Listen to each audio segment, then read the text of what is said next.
नमस्कार प्यारे बच्चों, आज हम फिर जो है रसायन के लाइव क्लास में उपस्थित हैं और हमने जो है अल्कोहल जो है टॉपिक को का अध्ययन किया था कल, और आज इसी को ही आगे बढ़ाते हैं।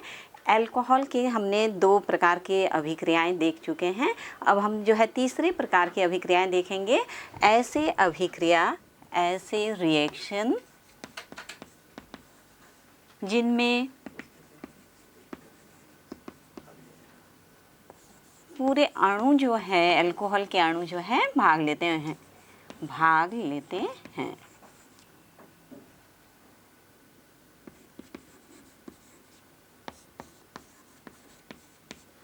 तो ऐसी अभिक्रियाओं का जो है आज हम अध्ययन करेंगे जिनमें पूरे जो है अणु, अभी तक हमने क्या देखा था, पहले में हमने क्या देखा था, ऐसे हमने अभिक्रिया देखा था जिसमें OH बंध का क्या हो रहा था, विदलन हो रहा था, है ना। दूसरा हमने क्या देखा, एल्किल समूह के कारण जो है हमने कई अभिक्रियाओं का अध्ययन किया। और अभी आज जो हम करेंगे, क्या देखेंगे, इसमें जो पूरा भाग है अणु का वो जो है इस अभिक्रिया में भाग लेगा। तो अल्कोहल हम जानते हैं ROH इसका जो है रासायनिक सूत्र है, और इसमें जो है अभी 3 प्रकार की हम अभिक्रिया देखेंगे। और पहला इसमें जो हम देखेंगे, फर्स्ट जो है इसमें निर्जलीयकरण, डिहाइड्रेशन। पहली अभिक्रिया हमारी क्या है, डिहाइड्रेशन यानी निर्जलीयकरण। और दूसरा हम इसमें देखेंगे ऑक्सीकरण, ऑक्सीडेशन।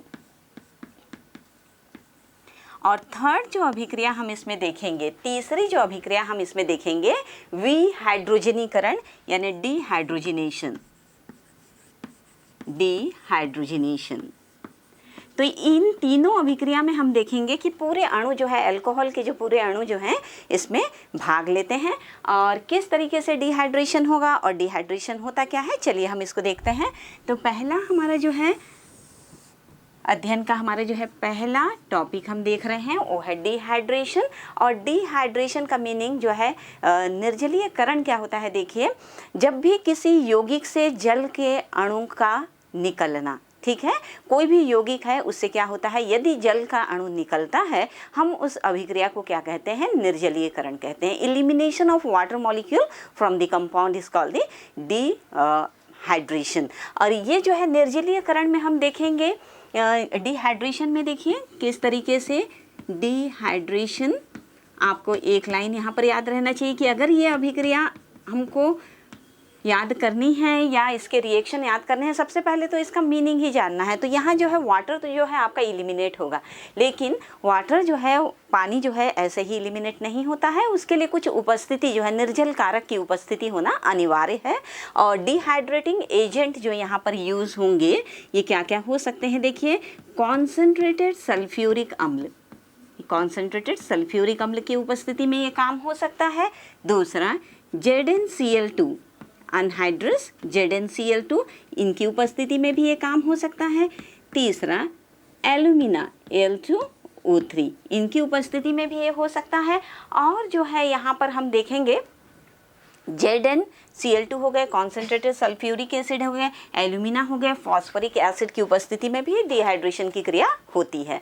तो चूंकि हम क्या पढ़ रहे हैं, अभी अल्कोहल का निर्जलीयकरण पढ़ रहे हैं, अल्कोहल में हम देखते हैं कि किस तरीके से निर्जलीयकरण होगा। तो इसमें तापमान का भी जो है होना अनिवार्य है, क्योंकि हम अल्कोहल को लेंगे, गर्म करेंगे, तो इसमें तापमान हम देखेंगे कि ये जो है हर जो है तीनों प्रकार के जो हमारे अल्कोहल होंगे, है ना, मोनोहाइड्रेट के कितने प्रकार हैं, 3 प्रकार हैं, प्राथमिक, द्वितीयक और तृतीयक। तो ये तीनों प्रकार के अल्कोहल में जो है आपका तापमान भी क्या हो जाएगा, भिन्न होगा। चलिए देखते हैं, इसको करके देखते हैं। पहला मैं यहाँ पर ले रही हूँ प्राथमिक अल्कोहल। तो प्राथमिक अल्कोहल का सूत्र क्या है भाई, ये देखते हैं, RCH2OH, है ना, ये है RCH2OH जो है, ये हमारा प्राथमिक अल्कोहल है। और हम जो है इस प्राथमिक अल्कोहल में क्या रख लेते हैं, हम यहाँ पर एथिल अल्कोहल लेकर चलते हैं, तो ये हो जाएगा हमारा CH3CH2OH, इस तरीके से होगा, ठीक है।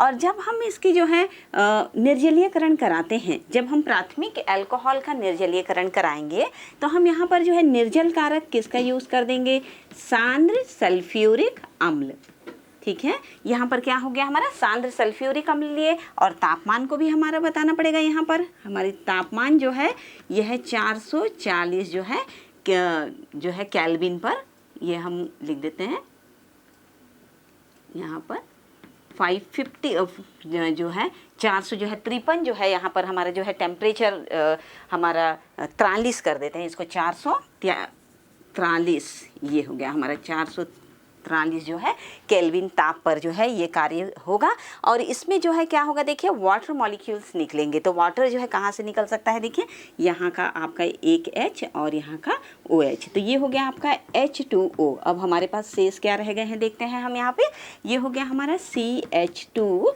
Double bond CH2।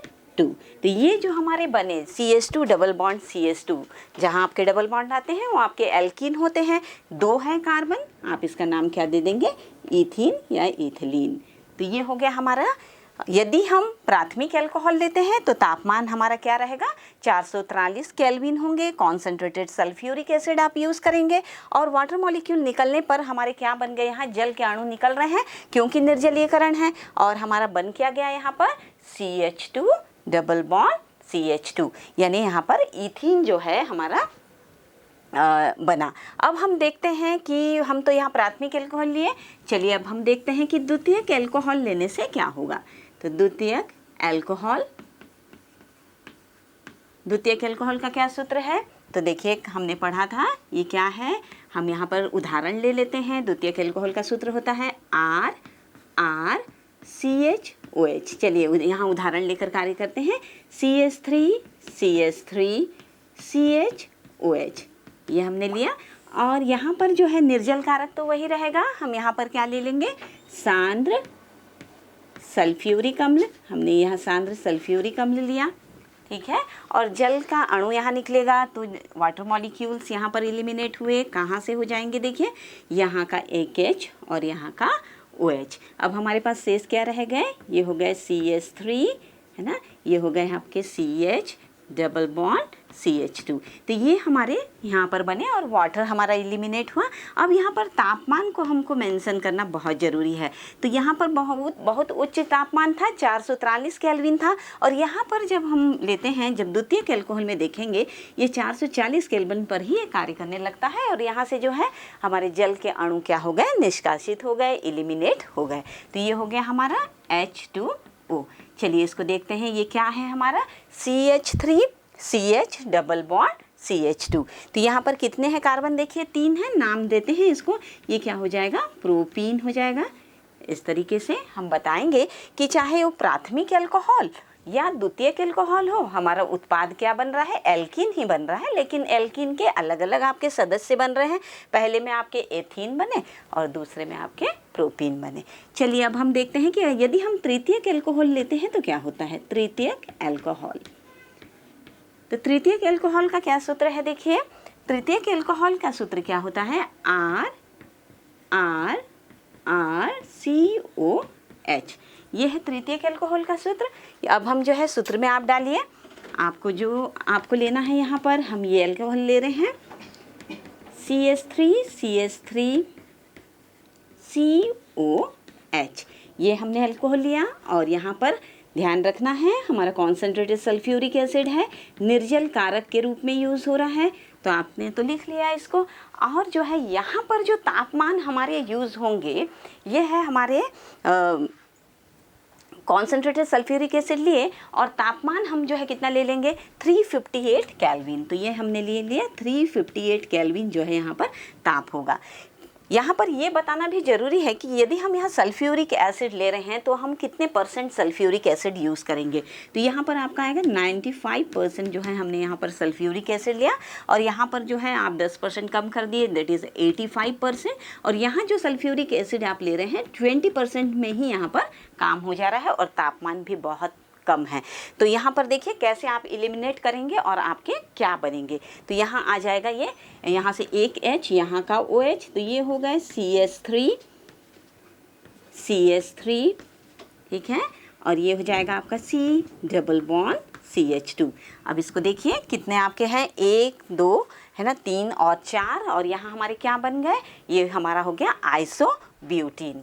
तो ये हो गए हमारे आइसोब्यूटीन। अब देखिए थोड़ा सा ध्यान से आप इस अभिक्रिया को देखेंगे। हम 3 प्रकार के यहाँ पर अल्कोहल के अलग अलग निर्जलीयकरण कराए हैं, और सब में हमने बताया है कि किस तरीके से जो है क्वांटिटी है ना, किस तरीके से जो है परसेंटेज, जो हम सल्फ्यूरिक एसिड जो हम निर्जल कारक ले रहे हैं उसकी भी क्या हो जा रही है, यहाँ पर प्रतिशत क्या होते जा रही है, धीरे धीरे घटती जा रही है। तो यहाँ यदि आपसे कोई पूछे कि निर्जलीयकरण तो तीनों में ही हो रहा है, तीनों से जल के अणु निकल रहे हैं, लेकिन किस अल्कोहल में जो है निर्जलीयकरण शीघ्रता से हो रहा है, कम तापमान पर हो रहा है, तो निर्जल डिहाइड्रेशन का जो क्रम होगा, ठीक है ना, रिएक्टिविटी का जो क्रम है, वो जो तृतीयक अल्कोहल आप देख रहे हैं इसको आप नोट करेंगे। तृतीयक अल्कोहल का जो निर्जलीयकरण की जो है क्रियाविधि सबसे अधिक होती है, रिएक्टिविटी जो है तृतीयक अल्कोहल का सबसे अधिक होती है। तो तृतीयक अल्कोहल, और फिर कौन आएगा आपका, द्वितीयक अल्कोहल, और फिर आपका लास्ट में क्या आएगा, प्राथमिक अल्कोहल। तो ये जो क्रम है हमको याद रहना चाहिए, ये निर्जलीयकरण का रिएक्टिविटी का क्रम है। कोई आपसे पूछे कि भाई हमने तीनों अल्कोहल का निर्जलीयकरण कराया, लेकिन किसमें सुगमता से, किसमें जल्दी से जो है निर्जलीयकरण की प्रक्रिया होती है, तब आप बताएंगे इसमें रिएक्टिविटी सीरीज आपका क्या होगा। टर्सरी अल्कोहल पहले आएंगे, then secondary and then the primary alcohol. तो इस प्रकार से हमने देखा कि डिहाइड्रेशन में जो है